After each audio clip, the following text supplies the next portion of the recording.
Salve! Dopo chilometri di percorso in bici siamo arrivati in un posto naturalistico meraviglioso, Parco Regionale del Sile. E a questo punto siamo proprio dove nasce il Sile, al Fontanasso della Colonga.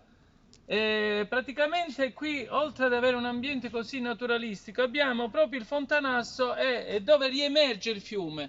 Perché fiume di risorgiva? Perché riemerge dal sottosuolo. Ecco, qui si vedono anche il gorgoglio dell'acqua, le bollicine, questo fango bianco impermeabile che fa riemergere quest'acqua.